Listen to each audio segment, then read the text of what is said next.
Hey guys, subscribe for daily content. And if you're shopping for gear, make sure you check out the description for the newest items at some of the very best online retailers. There's also links for some of the items that I personally recommend. Thanks! What's going on YouTube? Metal Complex here, and today I've got another interesting knife review / knife overview to share with you guys. This is the CJRB Feldspar, except it's in titanium and S35 VN. Kind of surprised me there with this one. This is a limited production run. Apparently they're only doing 60 of these. I think they probably should have done more. I will link this down below. It is, I don't know if it'll still be available by the time you're seeing this. But the CJRB Feldspar is a knife that originated as a budget knife. In fact, it is still available and it is still a really good option. You can get the budget version of this thing between the small and the large variants. I think it's like 30 to 50 bucks. Really good option. I'll link this and the budget version down below so that you guys can check it out if you want to. It does help my channel when you use my links, but that is entirely up to you. Thanks to CJRB / Artisan Cutlery for sending this in for me to take a look at. Thanks to my patrons for supporting me, and please make sure to follow me on Instagram at metal_complex. I do kind of appreciate that, you know, it was that CJRB was the part of Artisan Cutlery that only made budget knives, and the Artisan Cutlery end only made the premium stuff, and they have definitely like flip-flopped. Not completely, but like Artisan Cutlery will make inexpensive knives, and CJRB will, here recently they have started to make knives in the premium territory. So it's kind of interesting. You know, they're kind of playing around and seeing who will be interested. It's all the same company, right? They could have slapped the Artisan Cutlery logo on here, right? It's neat. It really is very, very similar to the original Feldspar, save for a couple of elements. So this is going to be a fairly quick review. Let me go ahead and get a measurement here for anybody who's not familiar. Overall length of the Feldspar, 8 inches. Blade length is 3.5, and cutting edge is 3.25. Pretty standard full-size knife. Just a couple of size comparisons today. Let's put it up against the Ontario Rat Model 1 and the Ontario Rat Model 2. There we go. Definitely close to the size of the Rat 1. How about the Demco 80 20.5? Similar. A little bigger than the 20.5. Benchmade bug out. Definitely a little bigger than the bug out. And last but not least, let's put it up against the Spyderco Para 3. All right. How's the action on this guy? It's about what I expect. You can disengage it, get it to fall to your finger by moving a lock bar over, and then with a little bit of encouragement, it will fall into the closed position. Pretty good. I would imagine over time, it will definitely smooth up. Fortunately, we have nice fat thumb studs on this knife. They actually extend out further than the nice thing about this titanium frame lock version is that it's very thin. I do not have the budget version of this knife here anymore, but if I remember correctly, the budget version was thicker than this, right? So it's like they kept the same thumb studs, I think, and then they just thinned everything down because they're not. The budget version is a liner lock, and this is a titanium frame lock. So they had G10 scales and lipped liners on both sides, making it slightly thicker. That's probably why these are out past the frame, right? Which bothers some people, but truthfully, I'm kind of glad, right? If they had made them more shallow, then they would have been harder to get at. Pretty easy to deploy, right? The Feldspar design is it's a good one, right? Just about poked myself a little too hard there with that. So yeah, action's good. Access to the lock bar is also good. They made that pretty darn easy. So that's nice. Let's do carry profile thickness up against the Spyderco Para 3. It is thinner than the Para 3 by quite a bit. Length and height up against the PM2 and Para 3, you can see here, this guy's really not going to be all that cumbersome all the way around. It's a little longer than the Para 3, way shorter than the PM2. Nowhere near as tall this way, right? So yeah. We are looking at milled titanium. There's a nice milling pattern there. This has most likely been carved out for weight reduction. No, I'm wrong. Well, that's why we check, right? No weight reduction on the inside. Not that it probably doesn't really need it. S35 VN for the steel, which is fine. And the weight is coming in at 3.53 ounces, which is exact, like the ratios are perfect. We have 3.5 inches of blade, 3.5 ounces of weight, and the actual balance, I believe, is, yeah, right there, right where you put your index finger, right behind the pivot. Feels pretty good. Thing is balanced well, right? The design is really well done. let's go ahead and do a hardware check. I'll get out my tools as per usual. My tools are very inexpensive and very recommendable. You can find them right down in the section of my description that talks about the tools I use in this channel.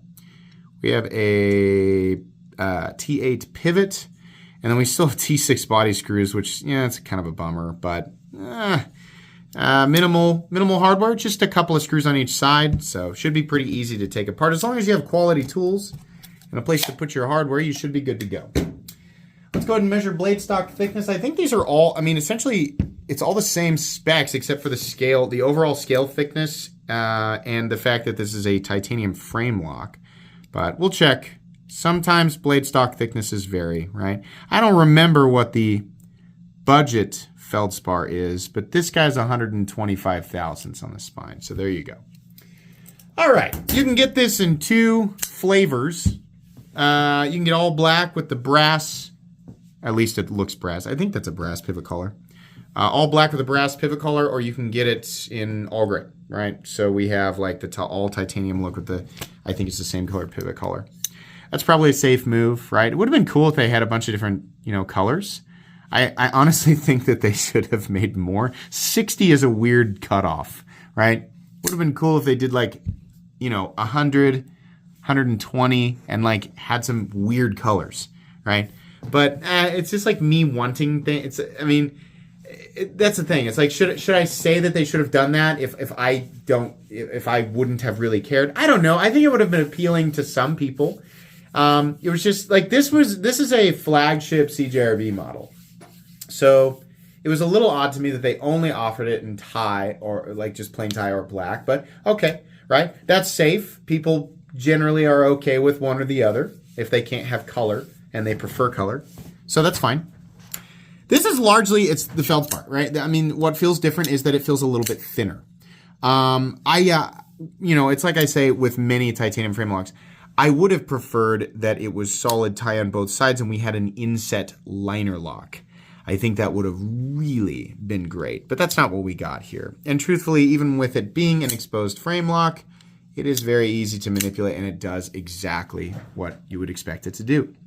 You have the CJRB logo up here, which is going to show a little brighter on the black versions. On this side, we have, for whatever reason, a long code, and then S35VN 16 of 60. The thumb stud is not, well, it's slightly in the cutting path, slightly. The end of this little forward choil area, right, makes it to where you can get right up behind the edge. Same thing with the original Feldspar. It's real nice. I mean, this is a very straightforward utilitarian design. At one point, the Feldspar, there was a time on this channel where I said the Feldspar was the best budget folding knife design in existence. Now, we have come a long way in 2.5 years or 3 years, however long ago that was, right? But this formula is still very good, and I think it translates pretty well to a titanium frame lock. The problem is that it's neat, right? If you were just like head over heels for the Feldspar, you might be like, oh, awesome, titanium frame lock version, right? But this, if like, let's say that like the Feldspar, the original Feldspar never happened, and this is the first time we were ever seeing the design. This would easily blend in as just another pretty good titanium frame lock running on bearings, right? I mean, it's good. Nothing we haven't seen before. Cutting edge, nice. Gets down to a pretty thin final cutting edge. And this blade, it's really good generic EDC blade shape, right? Drop point, the flat carries out maybe 65, 70% the length of the blade. There's plenty of room for the blade to taper down to a nice thin edge. It is a flat ground blade, not hollow or anything like that, but it's nice and slicey. It'll get the job done. I think S35VN is a good choice for this. The look is nice. The best part here is that they've decided or they've opted to mill the titanium and it is contoured, right? They could have easily just made this flat and no texturing, and that would have been super boring. So I'm really glad that they did that. I also appreciate that we have a milled clip. Even though it is very simple, it is a milled clip. I think a backspacer would have given it a little bit more character, right? That's the kind of thing. Standoffs are obviously cheaper to do, so it's always nice to see a milled clip, but a backspacer would have been cool. That would have thrown the balance off a little bit, and they might have had to mill it, so that would have added cost, right? The backspacer, milling the backspacer, and then milling out the inside of the titanium scales for weight reduction so that that balance is still present. Because let me tell you, if they add a titanium backspacer right in this area right here, the balance is going to go from perfect to about right here. That's probably what's going to happen, which is not that big of a deal, but, you know, it's important. I think people who, you know, create serious designs are concerned with balance. They also know that people like me are going to review it and nitpick stuff like that. It's like you don't care about balance until some guy on YouTube is like, "Oh yes, the balance is exquisite," right? And then you're like, "Oh yeah, balance. Oh crap, I didn't even know that mattered." Now I all of a sudden care, despite it not actually making a difference in my experience. Listen, I'm joking because I was the same way, right? And I started to nitpick it as soon as somebody pointed out to me, and I was like, oh yeah, that does make sense, right? Because when a knife when it's not balanced, when it's butt heavy, it feels heavier, right? When a knife is really heavy in the butt or the blade, it feels awkward. You are drawn to the fact that one end of it is heavier, so the entire thing feels awkward, and your brain translates that as unnecessary weight, right? 4.5 ounces unbalanced feels heavier than 4.5 ounces balanced, right? Does that really matter? I think in extreme scenarios it might. For most people, no. But there you go, right? It still has a lanyard hole. So yay, lanyard people. The pocket clip is just about perfect for this. I mean, it's very simple, popsicle stick style clip. We have sort of a medium carry depth, which is fine. It goes with the design. Nice ramp under the bill, right? So in and out of the pocket, really, really easy. We have a steel lock bar insert doubling as the over travel stop, which is what we expect. We have a little bit of shouldering on the tang of the blade, stop pin in its traditional location. No blade play up, down, left, or right, which is nice. I heard that some people were having issues with the lock bar on the old Feldspars. I don't think that's the case with the newer ones. This guy, locking up completely solid. No matter how much I'm going to give it a good push now. The geometry on this is fine. No lock stick. Let's do no pivot lash. Very consistent in here. This is nice. It'll break in very smooth. The detent feels, it's got a less than satisfying click. It's like that other video I did where I was like, oh, why is it not clicking? Oh, it's the Migron and an AM8 Gladiator was like, when I went down, it was just going thud. And there was like lubricant or debris in the way, and it like cleared itself in the middle of the video. It might be the case here. It's somewhat clicky, right? It's not that big of a deal. Centering is perfect. Can we see that? And no detent lash. These are $200.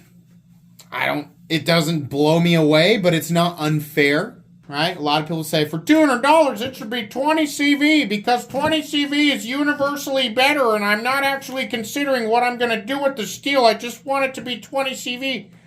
No, S35VN is fine, right? That's still a premium composition. This CJRB knives are made in China. This is not Chinese S35VN. And when they use 20 CV, it's not Chinese 20 CV. If it's S35VN, it comes from Crucible. If it's 20 CV, it comes from Crucible. Those are CPM steels. Yes, companies like CJRB, Artisan Cutlery, Bestech, right? All those Chinese companies making premium production knives. Yes, they have access to that steel. They can buy it too. They can say, hey, can we buy this to make a knife out of? And Crucible's going to go, yeah, you can, right? I think there's some, like a median company called Riviera, I think. I dug into this a little bit to find out how exactly this all worked. Like I called Crucible to make sure, right?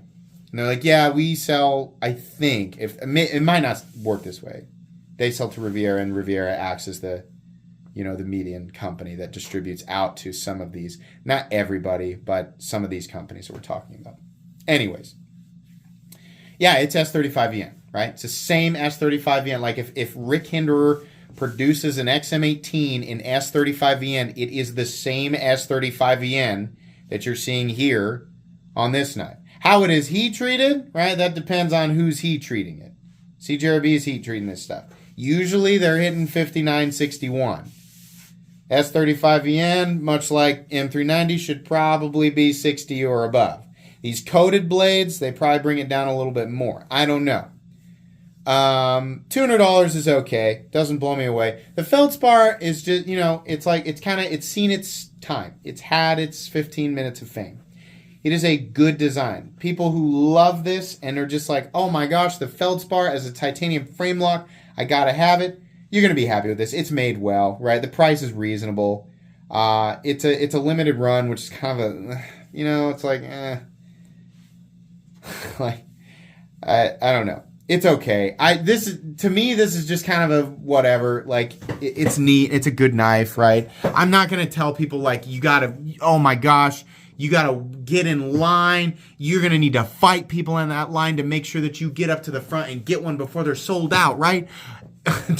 No, I'm not telling. Don't do that. I mean, if it's still available and you just really want it, then sure, go for it. But if it's not available, don't feel like you missed out on much. This is okay. I think Artisan Color and CJRB have put out some amazing stuff here recently, and that it's just much more interesting and much more, I don't know. I don't want to say more impressive because the quality is there, right? These companies are putting out way better quality than when I very first handled something. Like from Artisan Color, the first Artisan Color I handled 4.5 years ago, it was kind of eh. Now, this is all great. This is all really good stuff. So if you like it, pick it up. If not, you're not missing much. It's a good design. It translates pretty well as a titanium frame lock. The best benefit here is you get a Feldspar with some premium touches, and it's a little bit thinner than the regular one, right? Feels a little bit more solid in titanium. It is kind of weird to have a premium CJRB though, right? Anyways, that's going to be pretty much it. I'll link it down below if you guys want to check it out. Like I said, I think, the one that I would recommend, check out the budget version. Still, the price on it. You can get a G10 and AR RPM 9 Feldspar for $50. You can get whatever they do, the standard one. Is it D2? $45. You can get the small one for $35. Still a great deal. That's the one I would say to go after. That's going to be pretty much it. Please make sure to follow me on Instagram at metal_complex. If you enjoyed this video, leave a like. If you'd like to check out my other content, I do, of course, have lots of videos of knives that are either expensive or inexpensive that I do or don't like. So check those out. And if you enjoy all my content, go ahead and click on that Metal Complex logo right there and subscribe because there's definitely more coming. Thanks again for watching, everybody, and have a great day.